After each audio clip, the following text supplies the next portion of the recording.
আগামী ত্রয়োদশ সংসদ নির্বাচনে জামালপুর জেলার 5টি সংসদীয় আসনে বিএনপির মনোনয়ন ঘোষণা করা হয়েছে।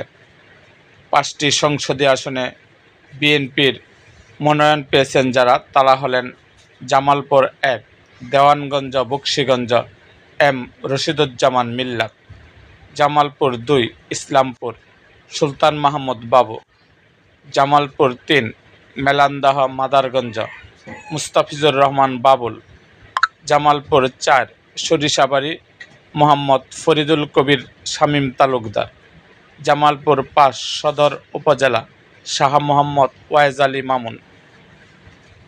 এরকম আরও ভিডিও পেতে এবং রাজনৈতিক অঙ্গনের নানা ঘটনা ও ইতিহাস জানতে আমাদের মুক্তাগাছার ইতিহাস মিডিয়া ইউটিউব চ্যানেলটিকে সাবস্ক্রাইব করুন এবং পাশে থাকা বেল আইকনটি বাজিয়ে দিন।